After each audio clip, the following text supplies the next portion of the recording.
compartiendo este foro sobre el intestino delgado y el colon. Queremos darle un agradecimiento especial a la doctora Rosario Tacán por haber organizado esta actividad. Y bueno, sin más preámbulo, vamos a darle la bienvenida a nuestros invitados especiales, iniciando con el doctor Kevin López Pacheco. Mucho gusto, buenas tardes. La doctora Dulce Aguilar. Buenas tardes, gracias por invitarme. La doctora Elena López.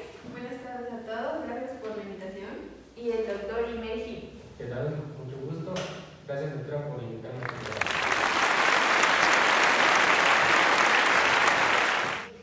Vamos a iniciar dando una breve introducción. Y pues sabemos que el intestino delgado y el colon van a constituir la mayor parte del tracto digestivo. Y pues acá pueden ocurrir una serie de patologías, principalmente porque acá se va a dar una interacción del sistema inmunitario con antígenos que podemos encontrar en alimentos o microbios de los intestinos. Recordemos que los antígenos nos van a provocar una respuesta inmunitaria y pues esto nos va a desencadenar una serie de inflamaciones o infecciones de los intestinos o el colon. Un dato muy interesante es que en las poblaciones occidentales generalmente todas las neoplasias digestivas se van a dar en el colon, en esta área anatómica. Y bueno, el primer tema a abordar en este foro trata sobre la obstrucción intestinal, que está a cargo del doctor Kevin López. Sabemos que las obstrucciones intestinales se pueden dar en cualquier parte del tracto digestivo, pero generalmente las vamos a encontrar más en los intestinos, porque acá se va a dar una disminución de la luz. Entonces, doctor, cuéntenos sobre las obstrucciones intestinales. El tiempo es suyo.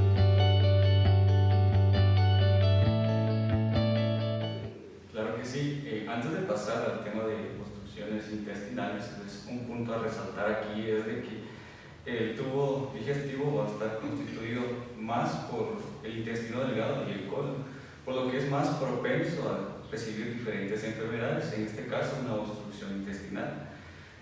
Como bien ya les había mencionado, en el intestino delgado, pues ahí es donde se genera más la obstrucción intestinal. ¿Por qué razón? Si nosotros vemos o recordamos la anatomía del intestino, podemos ver y verificar que el intestino se encuentra muy estrecho en su luz, por lo cual va a ser muy fácil tener una obstrucción intestinal.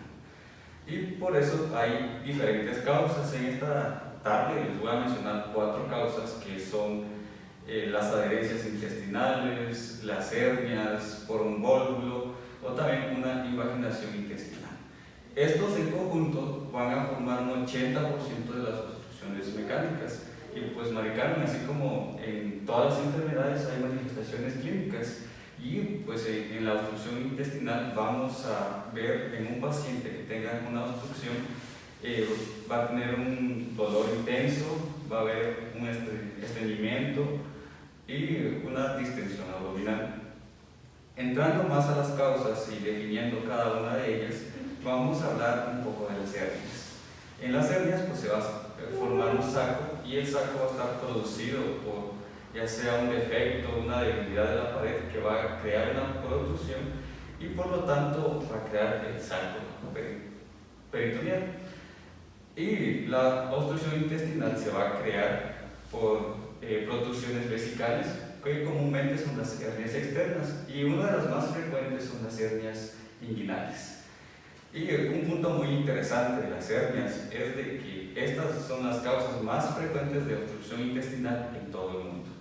Pasamos a las adherencias, y las adherencias, como bien su nombre lo dice, se van a adherir segmentos del intestino. Esto va a ser causa de una intervención quirúrgica, una infección o alguna inflamación. Entonces, ¿qué va a pasar en la adherencia? En la adherencia pues va a pasar que van a formar puentes fibrosos, y estos puentes fibrosos pues van a crear asas cerradas. Estas asas cerradas pues va a permitir que se junten vísceras, y estas vísceras pueden causar lo que es una hernia interna. y por lo tanto pues va a crear una obstrucción intestinal. También vamos a hablar del vólvulo, que el vólvulo es una afección también de un asa del intestino delgado, que va a haber una rotación en el punto donde está el mesenterio y por lo tanto va a haber dos alteraciones muy importantes. Una de las alteraciones es una alteración luminal y la otra va a ser una alteración vascular. Y también tienen dos características muy importantes que puedes tener. Una de las características es una obstrucción intestinal, como también un infarto. Y por último vamos a hablar de la invaginación intestinal, que en pocas palabras y en términos muy simples es cuando un segmento del intestino está sobre otro segmento del intestino. Entonces esto, cuando la persona o el paciente tiene una invaginación intestinal, está más propenso a tener una obstrucción intestinal. Y el tratamiento recomendable para esta afección son los enemas. Si en caso los enemas no funcionan y no veamos un progreso en el tratamiento del paciente, se puede recurrir a lo que es una intervención quirúrgica. Muchas gracias. Ok, muchas gracias doctor por compartir tan valiosa información. Déjeme contarle que de parte del público nos hacen llegar una pregunta y pues dice, ¿cuál es la causa más frecuente de obstrucción intestinal en niños menores de 2 años? Claro que sí. Ojo con este dato. No nos confundamos con las hernias. Las hernias ya les había mencionado que son la causa más frecuente en todo el mundo, pero en niños menores de 2 años son las invaginaciones intestinales. Entonces ese dato para que ustedes lo recuerden y para que no nos confundamos con esas dos causas. Ok, muchas gracias doctor por su respuesta.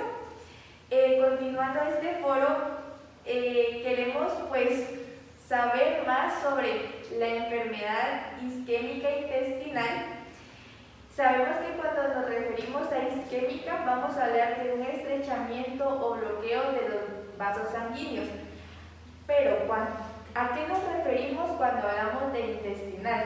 Entonces para este tema nos acompaña la doctora Dulce Aguilar. El tiempo es suyo, doctora. Muchas gracias. Pues nosotros sabemos de que la isquemia intestinal es una afección en el cual vamos a encontrar una vasculatura deficiente del intestino delgado y el colon. Hay que recordar de que el tracto digestivo la mayor parte se encuentra irrigado por la arteria cefálica, la arteria mesentérica superior y la arteria mesentérica inferior.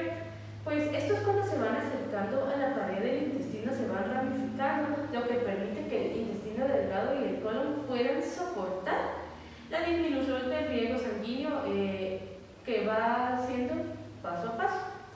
Pues entonces, cuando nosotros hablamos de una isquemia, también podemos mencionar una insuficiencia aguda, la cual puede afectar a cualquier vaso.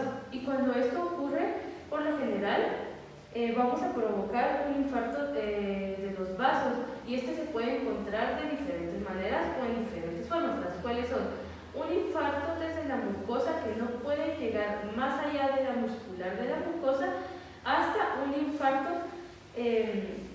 parietal de la mucosa o submucosa o un infarto transparietal que puede llegar a afectar las 3 capas.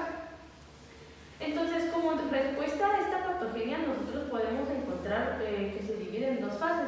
La primera fase es una lesión hipóxica, en la cual este va a surgir cuando hay un daño inicial en algún vaso. Y la segunda fase, que es a la cual nosotros debemos ponerle más atención, es una lesión por reperfusión. Este por lo general es el que causa más daño a comparación con la primera fase. Pues en esta fase lo que ocurre es de que ya hay un restablecimiento de la vasculatura. Así que, ¿qué es lo que sucede? Aquí hay una liberación de bacterias que se dirigen hacia la luz intestinal y después se dirige ya hacia la vasculatura general. Aquí es donde encontramos este daño, ya que esto es lo que va a llegar a afectar a diferentes puntos. Pero únicamente bacterias no vamos a encontrar, sino que también podemos encontrar diferentes infiltrados o diferentes microorganismos que lleguen a afectar toda esta área. Luego nosotros tenemos que la anatomía vascular intestinal contribuye a la distribución de una lesión específicas. Uno, al final de los segmentos de los aportes sanguíneos, que estos son los que van a encontrarse más afectados.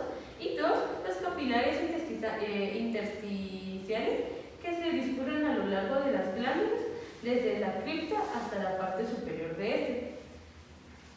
Cuando nosotros hablamos de isquemia, por lo general lo que pensamos es en el colon, que por lo general es el lado que más afectado se va a ver, pero la isquemia puede llegar a afectar desde el estómago hasta el ano. O sea, toda esta área puede llegarse a afectar de ciertas maneras dependiendo de la gravedad de la enfermedad, pero donde más se va a encontrar es en el colon. Entonces, nosotros vamos a encontrar estas lesiones que pueden ser continuas, pero la mayoría de veces van a ser segmentadas o circunscritas.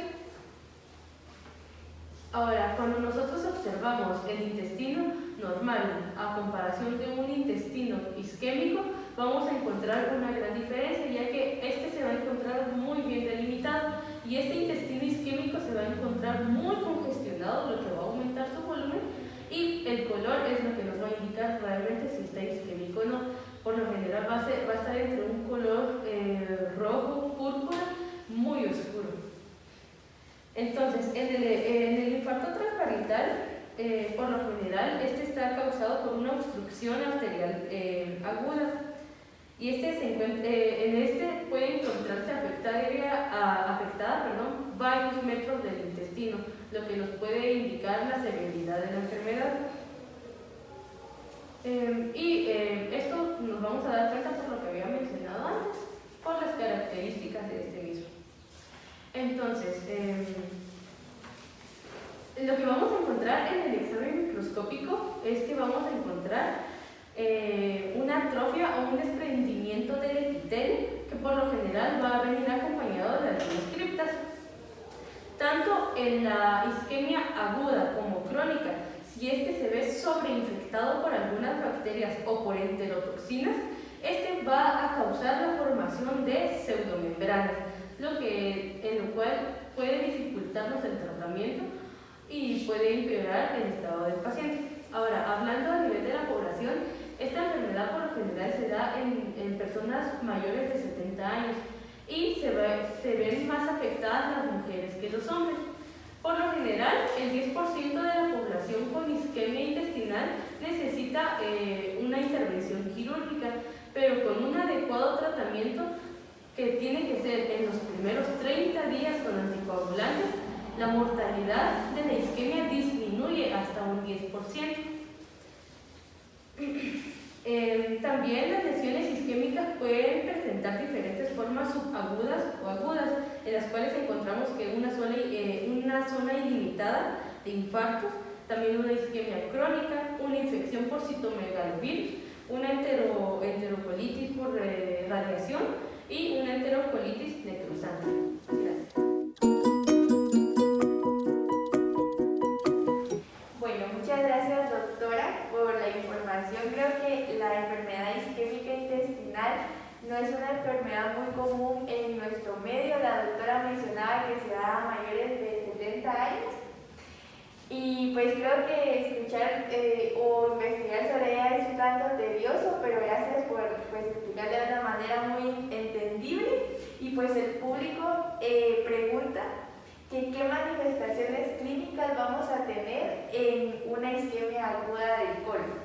Muy bien, pues fíjate que vamos a tener una triada, que es la que caracteriza esta enfermedad. En primer lugar, nosotros vamos a tener un dolor que va a aparecer repentinamente tipo cólico, específicamente en la fosa ilíaca izquierda.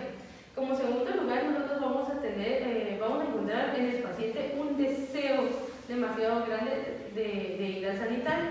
Y en tercer lugar, la diarrea con sangrado.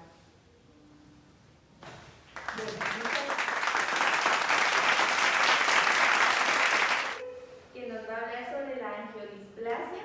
Pues sabemos que la angiodisplasia va a constituir la malformación vascular más frecuente gastrointestinal.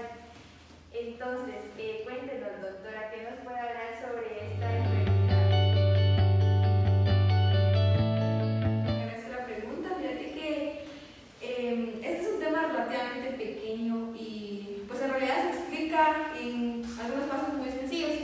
Pues empezaré a decir que por definición sabemos que la angiodisplasia es una deformación, como ya lo mencionó Mari Carmen, de los vasos sanguíneos mucosos y submucosos. Pero ¿qué vamos a observar realmente en estas deformaciones? Bien, estos vasos se van a ver dilatados y pues las paredes se van a ver muy delgadas.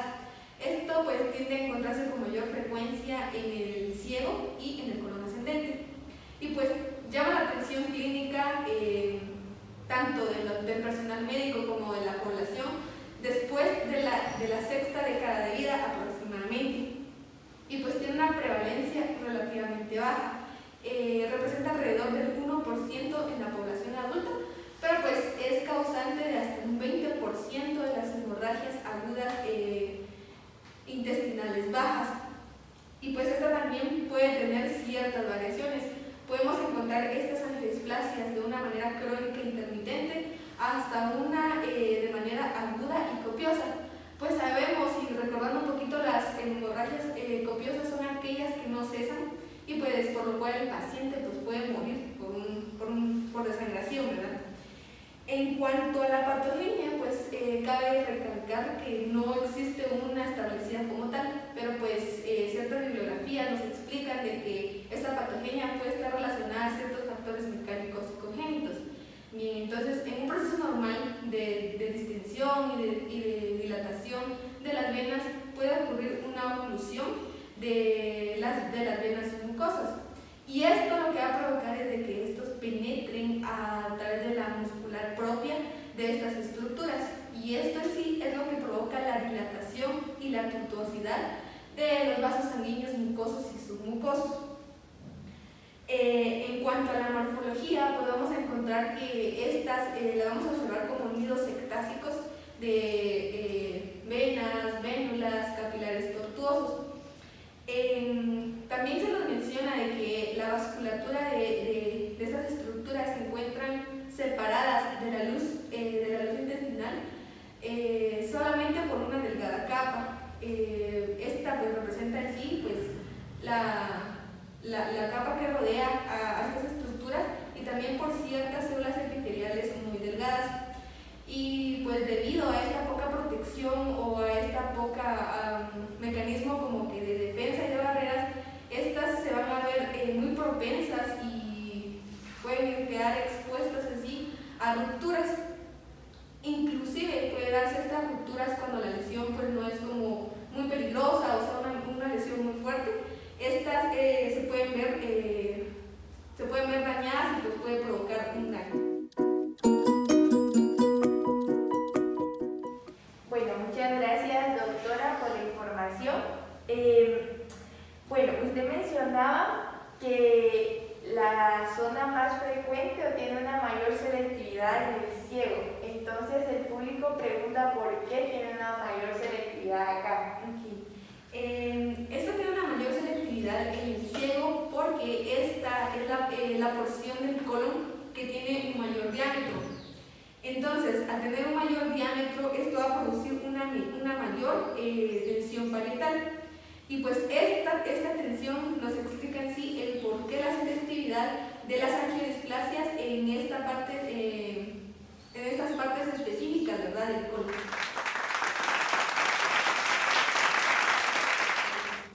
Ok, muchas gracias, doctora.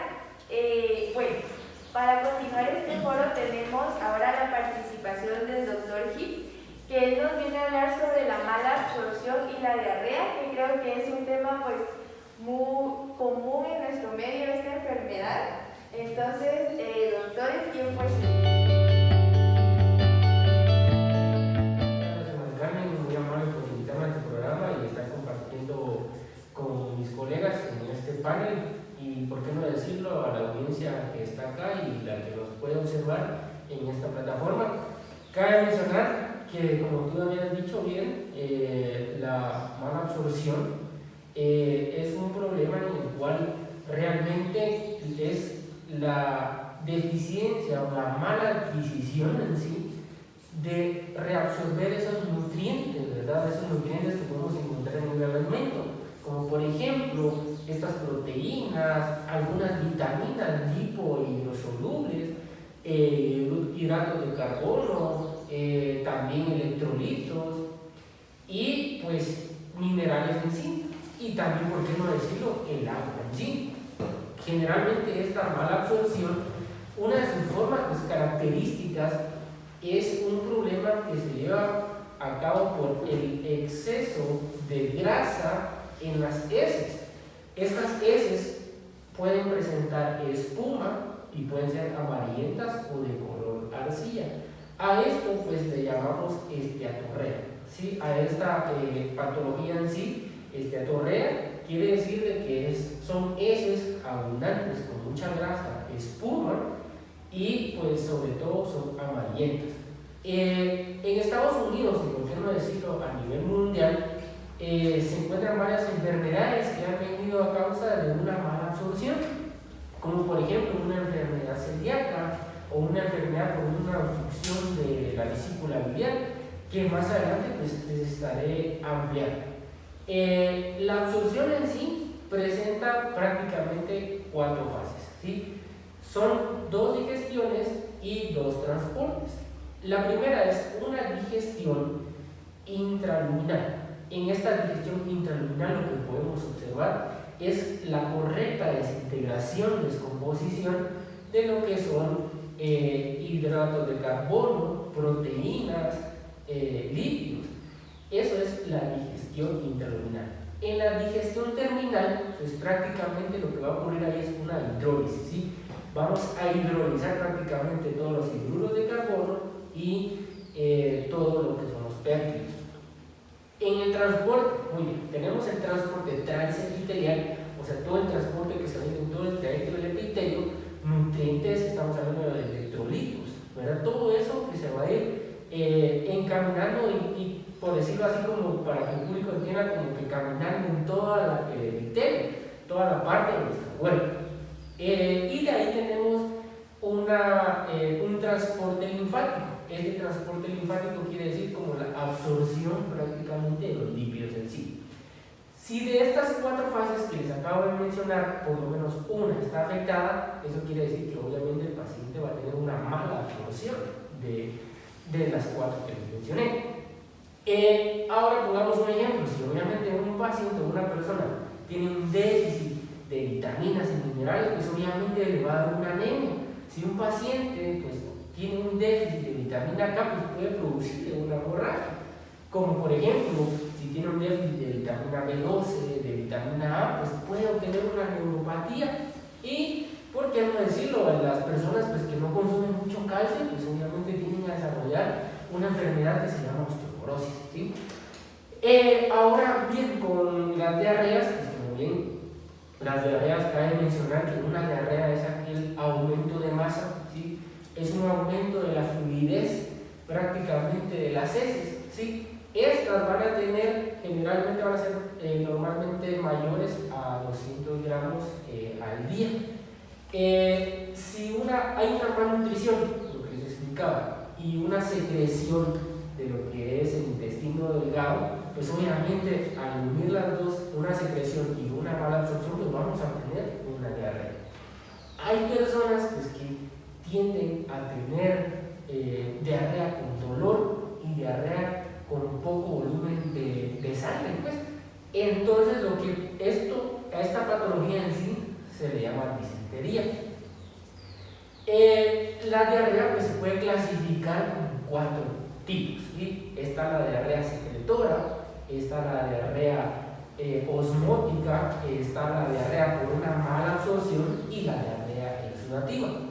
Empezamos a hablar con la diarrea secretora. Esto quiere decir que es un tipo de diarrea como semisólida, semilíquida, o sea, es algo isotónico. Esta diarrea secretora va a persistir en lo que es el ayuno. Ahora, la diarrea osmótica, esta es más líquida, o sea, nos dice que tiene 50 miliosmoles, que es más concentrada en plasma, pero esta va a tener un alivio o va a mejorar cuando la persona ayune, ¿sí? Entonces, la diarrea con una mala absorción, obviamente cuando les hablo de mala absorción, como la enfermedad característica, por así decirlo, de la mala absorción, esta diarrea se va a asociar mucho a lo que es la esteatorrea, ¿sí?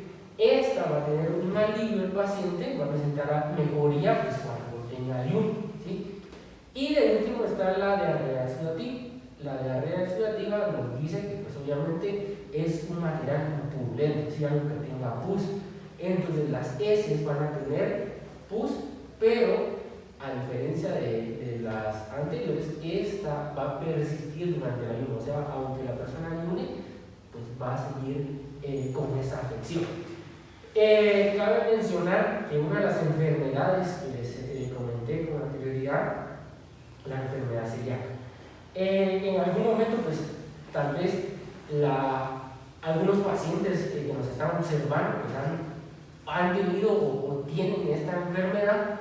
Esta enfermedad se le conoce como espure celíaco o es una enteropatía sensible al gluten. O sea, las personas que son sensibles al gluten, o sea, cuando hablamos de gluten, aquellas personas que le hacen comer mal el trigo, la cebada, todas esas personas pues, que son intolerantes prácticamente al gluten, esta enfermedad celíaca generalmente logra aparecer en edades de 30 a 60 años.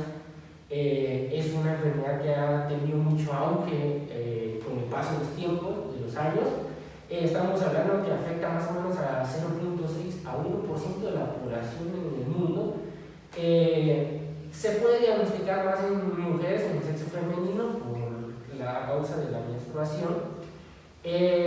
Cabe destacar que también estas personas que presentan estos síntomas pueden presentar diarreas crónicas, pueden presentar fatigas crónicas y pueden presentar una distensión abdominal. Pero cabe mencionar que hay personas, hay pacientes que no logran tener esta sintomatología, entonces son personas asintomáticas, que tanto pueden tener el síntoma, pero como tanto no lo pueden tener. Bien, estas personas con esta enfermedad celíaca o con esta enfermedad a causa del gluten pueden desarrollar alguna neoplasia maligna, entonces hay que tener mucho cuidado, mucho ojo, porque la neoplasia maligna que puede pues producirse en el intestino delgado está como un adenocarcinoma o con mayor frecuencia un linfoma T. Entonces eso sería lo que...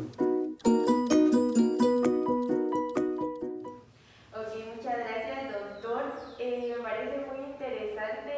Ahorita mencionaba la enfermedad celíaca, creo que antes no se mencionaba tanto en nuestro medio y ahora sí creo que incluso ya hay restaurantes que no utilizan gluten para todas estas personas que padecen esta enfermedad, porque recordemos que con el paso de los años también en nuestro medio hemos ido adquiriendo estilos de vida tipo asiáticos, entonces pues consumimos más de como trigos o estas cosas.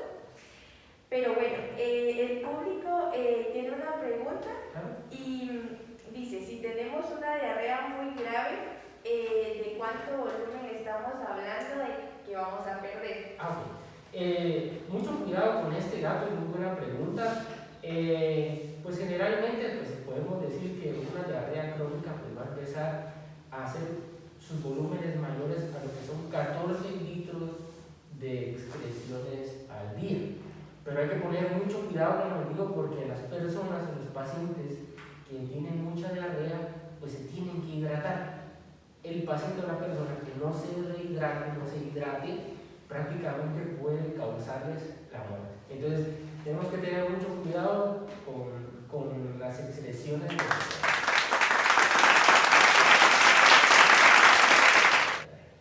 Bueno, muchas gracias, doctor. Y con esto damos por concluido el foro, agradeciéndoles por haber aceptado la invitación, esperando pues que en otro momento los podamos tener aquí. Y a ustedes, público, que